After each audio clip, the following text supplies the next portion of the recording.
Total annihilation.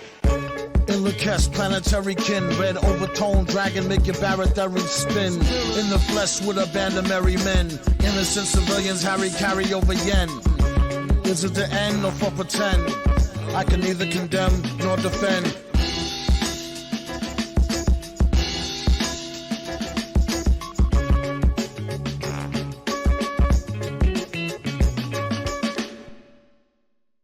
What is underground? According to Webster's dictionary, underground means in or into hiding or secret operation, which accurately describes the three artists almost perfectly. The reason why I say almost is that if it was a secret, then nobody would know about these artists. Looking at Spotify, MF Doom has over 8.2 million monthly listeners per month. Nujabes has 2.2 million listeners, and J Dilla has 820,000 monthly listeners per month. While these numbers are high for MF Doom and Nujabes, they didn't start getting their fame until later on. In comparison to mainstream, we will define mainstream as a prevailing current or direction of activity or influence, which is interesting given that during their time, they did not become the current of influence. I would say the only artist out of the three that influence music now is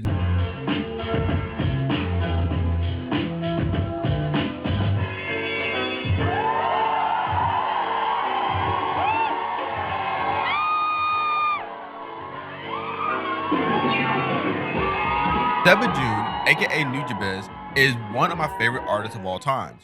From hearing Battle Cry and Shiki no Uta from Samurai Champloo to Lovesick on his albums, I immediately became a fan. As the godfather of lo-fi music, Nujabes pioneered a new wave of hip-hop. Nujabes is an artist who I've always listened to when studying, recording a video, or just wanting to get put in a good mood. Born on February 7th, 1974, a legend was born. An artist who never became mainstream but forever stayed in the underground. Now in the current year of 2025, there are many Nujabes fans, however, still not to the level of a mainstream artist like Lil Wayne, Jay-Z, Nicki Minaj, etc., which I believe is a good thing for a couple of reasons. Being an underground artist means you are smaller and more niche-based than more popular and just in the genre of hip-hop, which is a difference than being hip-hop. Nujabes focused more on the jazzy hip-hop approach than drums and bass. Honestly, I think that style of instrumental would be more common among regular non-hip-hop enjoyers because of the jazzy feeling. Nujabes only released 2 albums, being Metaphorical Music and Model Soul. He impacted the genre of hip-hop forever. There was an album released after his death called Spiritual State,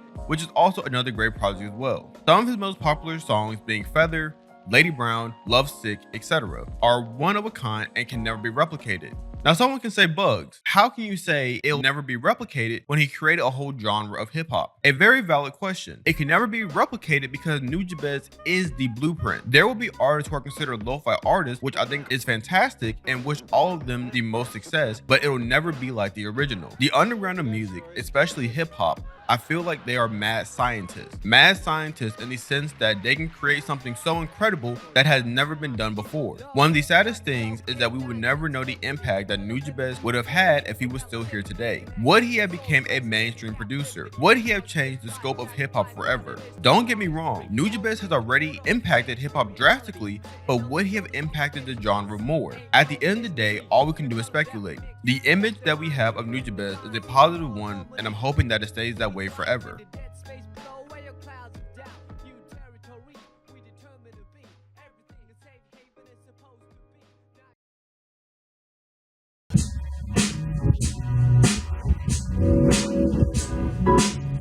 J Dilla, aka JD, is one of the pioneers of rap/hip hop. For the real hip hop fans, you know about J Dilla because of his contribution to the world of flipping samples and instrumentals. So talented that there are certain instrumentals you cannot rap over. I consider J Dilla to be a underground artist because he is not talked about in modern rap/hip hop conversation. If you ask a casual listener, hey, who are your favorite producers of all time? They'll probably say Metro Boomin, Dr. Dre, and Kanye. Not taking the credit away from those producers, but that is a very stereotypical answer when it comes to hip-hop producers. J Dilla has one of the greatest catalogs and instrumentals of all time. His albums ranging from Welcome to Detroit 2 all the way to Donuts. Yes, there are many albums that were released after his death, but he only had 3 official releases. Known throughout hip-hop as one of the greatest producers of all time. There is a uniqueness to J Dilla beats that has yet to be replicated. Even though J Dilla never had the commercial success or fame, he is still stamped in the hip-hop/rap Hall of Fame. I know some people will probably say,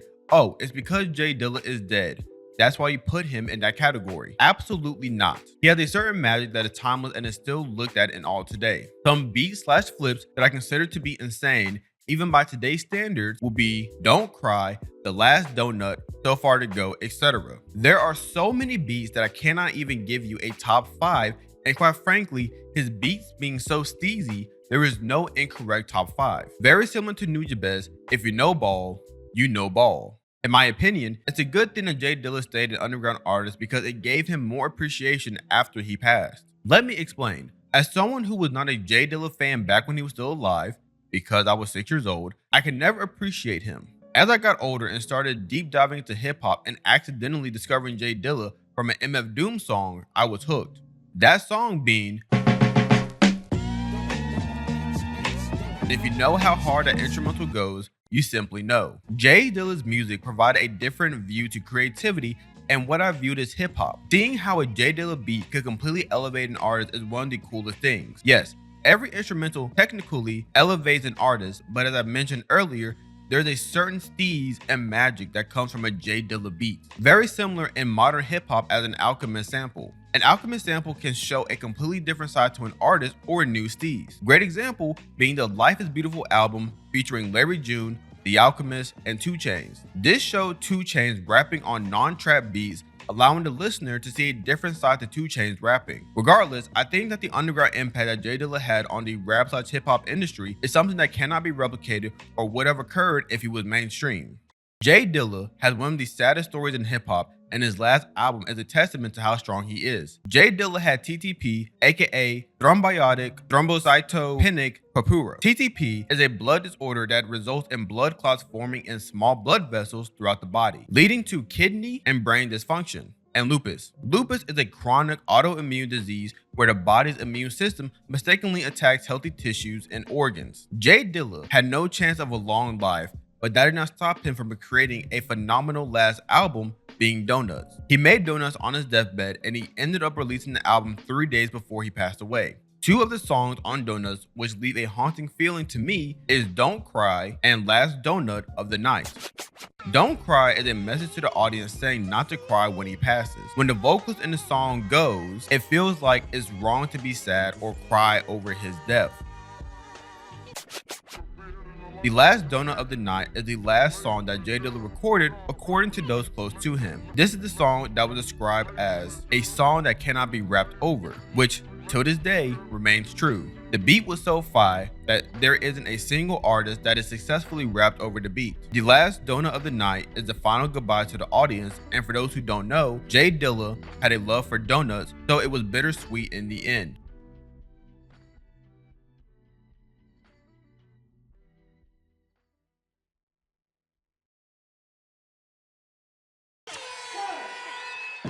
I get no kick from champagne.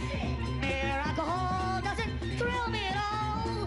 So tell me, why should it be true that I get a kick out of brew? There's only one beer left. MF Doom, aka Victor Vaughn, aka King Ghidorah, is your favorite rapper's favorite rapper. Daniel DeMille, aka MF Doom, is a supervillain who is a killer who loves children, one who is well skilled in destruction as well as building. The MF standing for Metal Fingers or Metal Face. We see Doom take the persona of Dr. Doom and end up having a mask similar to him. For those who know MF Doom, you are deep into the underground and most importantly, no ball. MF Doom's first album, known as Operation Doomsday, was the start of supervillainy. With the hit song Doomsday, along with Rhyme Like Dimes, Hey, Gas Draws, etc., the supervillain finally made his appearance. The masked villain started taking over the underground rapidly. In 2003, releasing an album under the persona of Victor Vaughn called Vaudeville Villain, which was also very good. However, the album which I personally deem one of the greatest hip-hop albums of all time is Mad Villainy. Mad Villainy is the perfect album from beginning to end. The album was produced by Madlib, which had a feature from Victor Vaughn on Fancy Clown. In my opinion, this is one of the underground albums that had such a positive reception that it would have rivaled any mainstream album that came out in 2004. If you didn't hear of Doom from Operation Doomsday, then you most certainly heard him because of Mad Villainy, with popular songs being All Caps, Great Day, Rhinestone Cowboy, Accordion, and Meat Grinder, there are so many quotables used today. Some of those quotes being, Just remember all caps when you spell the man name. Living off borrowed time, the clock tick faster. We rock the house like rock and roll. Got more soul than a sock with a hole. there are so many more things I can say regarding the masterpiece of Mad Villainy, but I prefer for you, the listener, to listen to the album yourself. MF Doom's revenge against the industry is what makes him so legendary in my opinion. Along with him taking the persona of Dr. Doom, just made the character 10 times cooler. There's the famous interview between MF Doom and Red Bull Music Academy, and it's inspiring to those who are a fan of Doom. The interview goes over how he evolved from Zevlov X to MF Doom, conquering writer's block, working with producers, and even how he made food. One of my favorite things regarding the interview is how he showed the human side of Doom. Doom talked about how he dealt with depression and how to maneuver through life. Doom to me is the truest version of Daniel DeMille, and it allowed him to express all the emotions he feels. At this point, MF Doom is still an underground rapper, but he is at the top of the underground.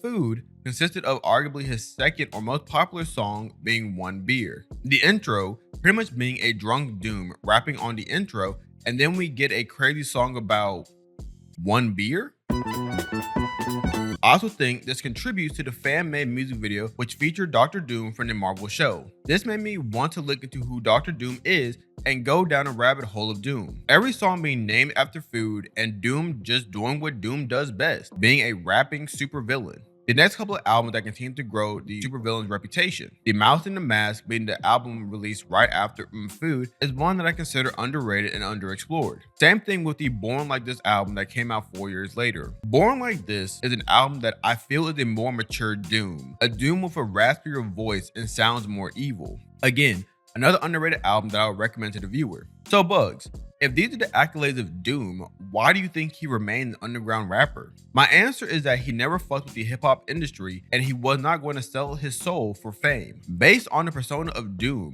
I do not think that he would have worked with any artist who was popular at the time. In the interview with Red Bull, he talks about how he never listened to rap music, which is interesting given the fact that he is such a good rapper, but is also not surprising. Even though Doom remained the king of underground rap, he inspired many artists who are mainstream now. One of those people being Tyler, the Creator, who is arguably one of the biggest artists of all time. Even Playboy Carti tweeted out RIP Doom when he passed away in 2021. In 2020, Alchemist showed a portion of a song he worked on with MF Doom, and it was incredible. For those who know, Doom is your favorite rapper's favorite rapper.